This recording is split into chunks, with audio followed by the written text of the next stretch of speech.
자, 어제 코로나19 신규 확진자 1,990명, 여전히 2,000명 안팎을 기록하고 있습니다. 코로나 확산에 대한 우려가 날로 커지는 상황인데요. 이런 상황에서 김부겸 국무총리가 대국민 담화를 발표했습니다. 김 총리의 담화 내용 먼저 듣고 얘기 시작하겠습니다. 저는 오늘 절박한 심정으로 국민 여러분들께 호소드리기 위해서 이 자리에 서 있습니다. 또다시 국민 여러분들께 인내와 협조를 요청드리는 것이 중대본부장으로서 얼마나 송구스러운 일인지를 잘 알고 있습니다. 3일간의 연휴 동안에 모임과 이동을 최소화해 주십시오. 이번 연휴가 위기 극복의 전환점이 될 수 있도록 가족과 함께 집에서 머물러 주실 것을 간곡히 부탁드립니다.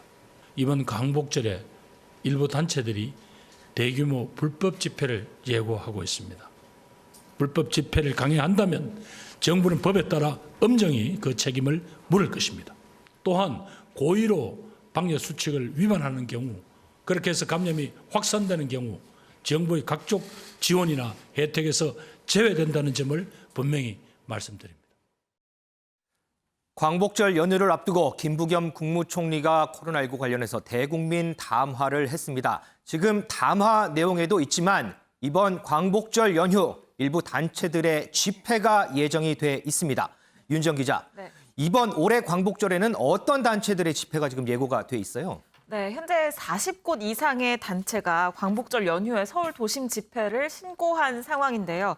특히 전광훈 목사가 만든 국민혁명당의 경우 내일부터 16일까지 이 1,000만 국민 1인 걷기 운동을 진행한다고 밝혀서 좀 대규모 집회가 우려되는 상황이고요. 내일부터 사흘 내내 계속이요? 네, 맞습니다. 민주노총은 이 내일 서울과 부산 등 전국 13개 지역에서 이 노동자 대회 개최를 예고했습니다. 정부에서는 집회를 하지 말아달라고 이렇게 당부를 했지만 두 단체 모두 집회를 강행하겠다는 방침을 밝힌 상황인데요.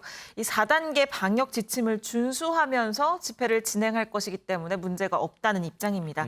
특히 국민혁명당은 어제 이 긴급 기자회견까지 진행했는데 이 모습 영상으로 확인해 보시죠. 문재인 정권과 그들의 하수인으로 전락한 경찰과 서울시 오세훈 시장은 문재인 탄핵을 위한 국민 걷기 운동에 대한 협박을 당장 중단해야 합니다. 야외 집회에서 코로나19 바이러스가 확산되었다는 어떤 증거도 없습니다.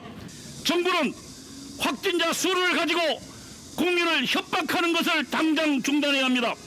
헌법과 법률 어디에도 국민들이 각자 자신의 의사를 표현하는 걷기 운동을 제한하는 규정은 없습니다. 1인 시위도 집회도 아닙니다. 문재인 폭정에 반대하는 국민들은 8월 14일부터 8월 16일까지 각자 스스로 준비한 물품을 가지고 캠페인에 참여할 것입니다. 네, 전 목사 측은 이 시위단이 2m씩 간격을 띄우고 1인 걷기를 하겠다. 그렇기 때문에 불법이 아니다라고 주장을 하고 있는데요. 네. 하지만 이 대규모의 인원이 도심을 모두 지나는 이런 변형된 1인 시위이기 때문에 불법성의 소지가 굉장히 많습니다. 그렇기 때문에 이 경찰과의 충돌이 예상이 되는 지점이기도 하고요. 또 일부 보수단체의 경우에는 이 광복절에 집회를 할 수 있게 해달라라면서 이 법원에 이 집회 금지 효력을 정지해달라는 집행 정지 신청까지 냈는데요. 네. 이 법원이 이를 기각한 상황입니다. 특히 이 지난해 광복절 당시에 집회를 허가받았던 단체였죠. 이 보수단체 일파만파의 경우에는 이 법원에 이걸 냈는데 이 법원에서 기각을 했습니다. 기각 사유는 이렇습니다.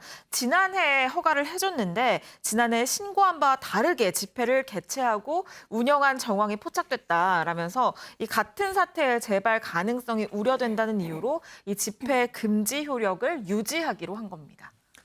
이현정 의원님. 네. 지난해 광복절을 생각을 안 할 수가 없어요. 그렇죠. 지금 지난해 집회가 허가된 단체마저도 올해는 기각이 됐거든요. 그런데 상황은 지난해보다 지금이 더 엄중한 상황이란 말이죠. 지난해 이제 코로나 같은 경우하고 이번에 이제 지금 델타 변이 바이러스 있지 않습니까?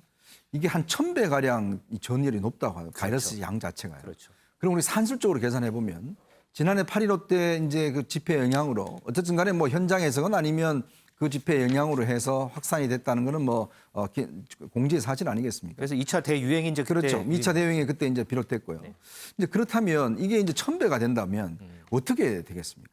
사실 지금 이번 델타 바이러스 같은 경우는 뭐 이 정말 숨만 쉬어도 서로 간에 어떤 면에서 보면 이 전파될 정도로 굉장히 전파력이 강하고 전파력이 한 2.5배 더 그렇죠. 세다 그랬죠. 더군다나 이제 지금 연세가 드신 분들 같은 경우는 올 초에 이제 이 백신을 맞았는데 문제는 이 백신 효과가 대충 6개월 정도 되면서 이제 이 돌파 감염이 지금 요양원 이런 데서 일어나고 있어요. 맞아요. 네. 특히 이제 아마 보수 집회에 참가하시는 분들이 대부분 60대, 70대 분들이 많을 텐데 다들 이제 백신을 맞았기 때문에 괜찮을 것이다 이렇게 생각하실 텐데 문제는 그 백신 효과가 이제 거의 서서히 없어지는 단계에서 지금 최근의 사례를 보면 다 돌파 감염이 돼서 새롭게 돌파되는 분들이 있거든요.